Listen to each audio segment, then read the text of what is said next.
Hello, Dynasty Wonderland. It is your salary captain, Aaron Stewart, checking in for a brief waiver wire dumpster dive here.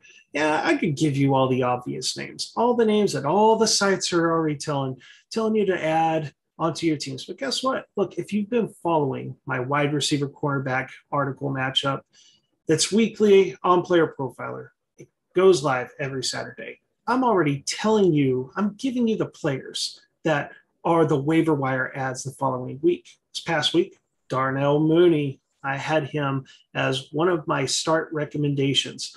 Thought he could finish the top 30. He finished inside the top 20. And guess what? All the waiver wires are saying go add him. If you've been following me, you've already got him. So I'm looking at using that same concept of diving a little deeper into the waiver wire, finding some guys that hopefully not too many of these waiver wire articles are going to talk about. And the goal of this one is not so much that these guys can start, but hey, you got to build some depth on your team. Maybe stash that guy that maybe in a couple of weeks can help you. So here we go. I've got 4 guys that are all under 20% rostered, according to ESPN.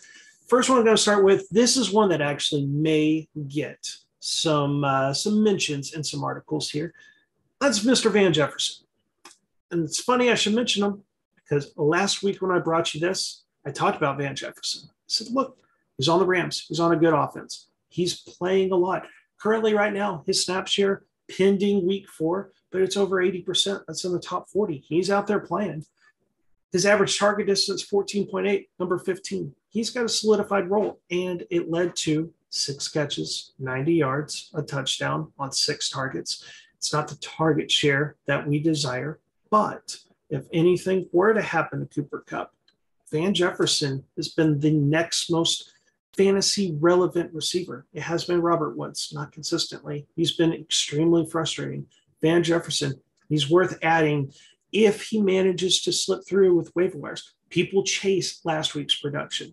He should be a hot commodity. Now, if your league does allow him to slip, pick him up, and this is your last warning on it because you'll never get him again. Let's go to another receiver that didn't have a big performance, Mr. Terrace Marshall. I thought he was going to have his breakout game, but it ended up 3 targets. He caught 1 of them for 2 yards and 0 touchdowns. In your fantasy leagues, people are going to see that and go, no reason to pick him up. He didn't produce. But the fact of the matter is, they did trade away Dan Arnold. And with Christian McCaffrey, he's still going to miss games. And you know what? Those 2 guys, they averaged 9 targets a game. I said it wasn't going to all go to DJ Moore, but I guess it did. And yes, Robbie Anderson, as the veteran, is still the number 2. Terrace Marshall is the 3rd guy in the pecking order here. And eventually, I do think he's going to pass Robbie Anderson, maybe even this season. And because he had a quiet game, you don't even have to put in a waiver claim.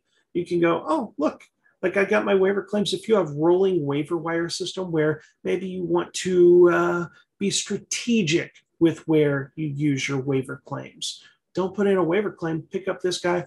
Ton of upside with Terrace Marshall. Extremely productive in college, and he's familiar with Joe Brady. And you know what? There's worse shots to take. That's for sure. Currently, he's rostered in less than 15% of leagues, and the snap share has gone up for 3 straight weeks from 51% to 62% last week to this most recent week where it did exceed 70%.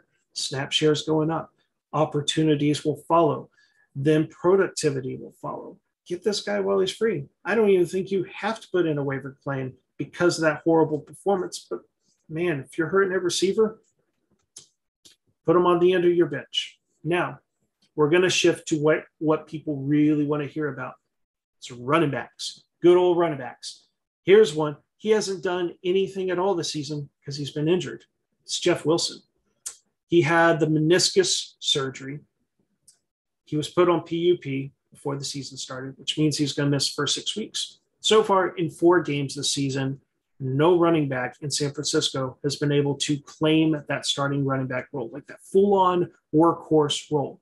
Guess who has been able to do that in the past? That's right, Mr. Jeff Wilson. The final 2 weeks of 2020, he exceeded a 70% snap share. Yes, a lot of his fantasy production came through the touchdowns. He scored 10 touchdowns. Is he going to be able to score that many touchdowns at that rate, which exceeded 7%?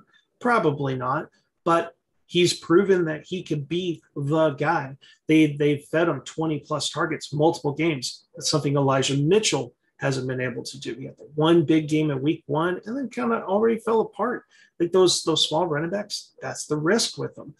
With Jeff Wilson, he could come back in this, claim that starting running back role because Elijah Mitchell's the best case there. Trey Sermon, he's a flop, but it's the nobody has established himself. And right now you can find him. He's rostered in less than 10% of leagues, mainly because he's injured, especially if you don't have anyone on IR. I mentioned Jeff Wilson last week, but definitely pick him up, put him on IR, and then, hey, if you have an open roster spot, you can pick up Terrace Marshall, or if you want another running back, my last guy for this week's waiver wire dumpster dive is Mr. Samaje Perine.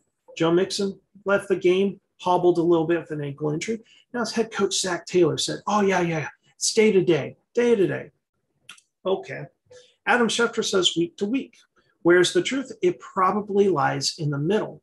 But depending on what that ankle is, if it's even if it's just a regular sprained ankle, who knows? He may miss a game. If it's the dreaded high ankle sprain, though, he's going to miss multiple games. Enter Samaje Perine. Perine last year was actually efficient. He averaged 0.88 fantasy points per opportunity. That was inside the top 30 amongst running backs. He has proven with his ability to pass block, he's going to be out there on third downs. Because if Mixon misses games, there's no Geo this year. The only other running back is rookie sixth rounder Chris Evans. And yes, he can catch passes, but do they trust him to protect Joe Burrow as a third down pass blocker? Probably not. Samaje Perine could be walking into, if Mixon misses the game, Perine could handle the full workload. He could be a 70% snap share guy. It's not sexy. And for that reason, that's why he's rostered in less than 2% of leagues. And if people buy into the day-to-day, may not be a single waiver claim. But if you're hurting that running back and you just want to shoot for the moon, go ahead and pick up Samaje Perine. This is your salary captain, Aaron Stewart, checking out.